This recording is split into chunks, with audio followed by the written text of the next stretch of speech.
قال مالک اخبرنی زید بن اسلم، مالک کہتے ہیں مجھے خبر دی زید بن اسلم نے، ان عطا بن یسار کہ عطا بن یسار نے ان کو خبر دی، ان ابا سعید الخدری اخبرہ کہ ابو سعید الخدری رضی اللہ عنہ نے ان کو خبر دی، انہ سمع رسول اللہ، کہ اس نے رسول اللہ صلی اللہ علیہ وسلم سے سنا،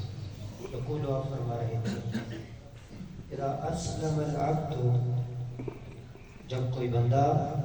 اسلام لے آتا ہے، وحسن اسلام، اور اس کا اسلام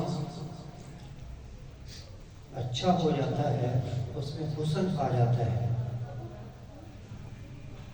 حسن حسن احسان، اس کا معنی نبی کریم صلی اللہ علیہ وسلم نے خود بیان کیا، ان تعبد اللہ کأنک تراہ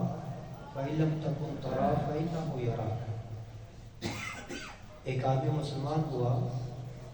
تو اللہ کی عبادت ایسے کرے اگر وہ اللہ کو دیکھ رہا ہوتا تو کیسے عبادت کرتا۔ ہم نے نماز پڑھی تو اگر اللہ کو دیکھ رہے ہوتے تو کیسے نماز پڑھتے، ویسے نماز۔ اگر یہ نہیں فإنہ یراک، تو یہ تصور تو ہونا چاہیے کہ اللہ ہمیں دیکھ رہا ہے۔ تو جس کے اسلام کی یہ کیفیت ہے، پوری زندگی کی یہ کیفیت ہے کہ اگر اللہ سامنے ہوتا، ہم اللہ کو دیکھ رہے ہوتے تو کیسی زندگی پسند کرتے، ویسی زندگی پسند کرتے۔ اگر یہ نہیں تو پوری زندگی میں یہ تصور کہ اللہ ہمیں دیکھ رہا ہے جہاں بھی ہے، یہ نہیں کہ تنہائیوں میں گئے تو تصور کیا یہاں کوئی نہیں دیکھ رہا تو اللہ کی حدود کو پامال کرنا شروع کر دیں۔ جو آدمی اس طرح ہو جائے گا، یکفر اللہ عنہ کل سیئہ، اللہ اس کے سارے گناہ معاف کر دے گا، کان غلفہا، جو اس نے پہلے کیے،